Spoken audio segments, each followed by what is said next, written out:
Hello, friends. This week's ecstatic Buddhist discourse is on the question of whether the Buddha invented the term Samadhi, or invented the word Samadhi, or otherwise known, coined the term Samadhi.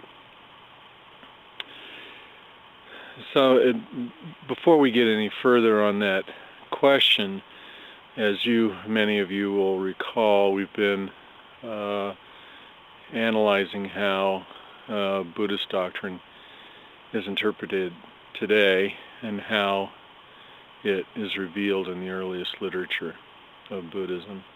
And we've shown how there's a considerable discrepancy in how the Buddha expressed himself in the earliest literature Buddhism and how it's expressed today. So, and the reason why there's that discrepancy is there's really very little pure-level review in any religion, including Buddhism. In fact, if what we find in religions is if a particular priest or monk does not toe the party line or the religious doctrine of the religion, then that person is booted out. So it's really only the people who are allowed into a priesthood are only those who, buy the doctrine hook, line, and sinker and never question its sources. Those who do question the sources are generally, as I said, booted out. So, so we have lots of priests saying whatever they want to, especially in a Buddhist context, and of course the naive devotees will just buy it because, he's a priest, he's been a priest for 30 years or whatever, he must know what he's talking about, right? And, the naive rarely, explore the sources of their belief systems. So, here we have a particular priest who claims the Buddha invented the term Samadhi. And the problem is, so there's actually a number of ways to get at this inquiry. One is linguistically. The Buddha was from Magadha. He spoke in the common language of the people, which was Magadhi. That's that part of the Buddha's story is in every translation of the discourses of the Buddha. So the common language of the people is Magadhi, and that today is called Pali. So the Pali language is very close to the language that the Buddha used. So if he was going to coin a term or invent a term such as Samadhi, then he would presumably coin a Pali or Magadhi term, whereas Samadhi is a Sanskrit term. Now, it's true the Buddha used a lot of Sanskrit terms, but I don't believe that we should assume that any Sanskrit term the Buddha used is something he invented. To me, that doesn't make sense.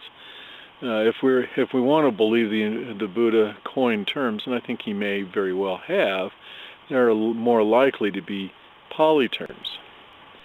Now, it is true that the Buddha most likely used a lot of Sanskrit terms because the Pali Canon has a lot of Sanskrit terms in it.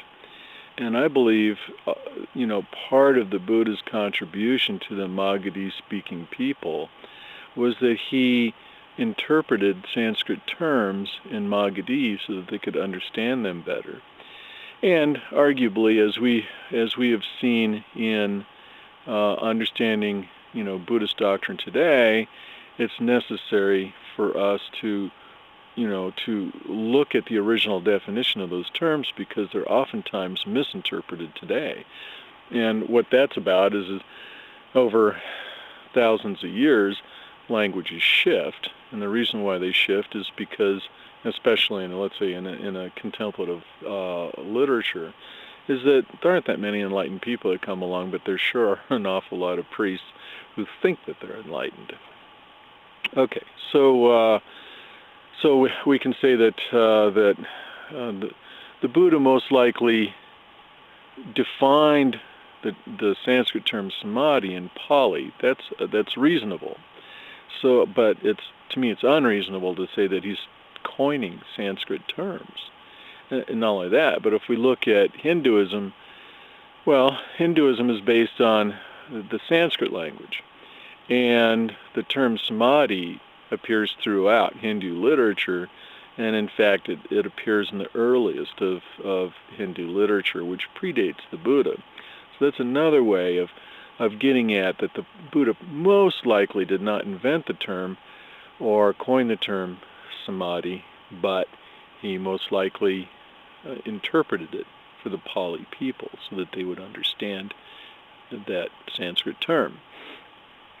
So I think we've now dispensed with the belief that the Buddha invented or coined the term Samadhi, and we can move forward in our inquiry into what it is to be a mystic and what it is to be enlightened within a Buddhist context.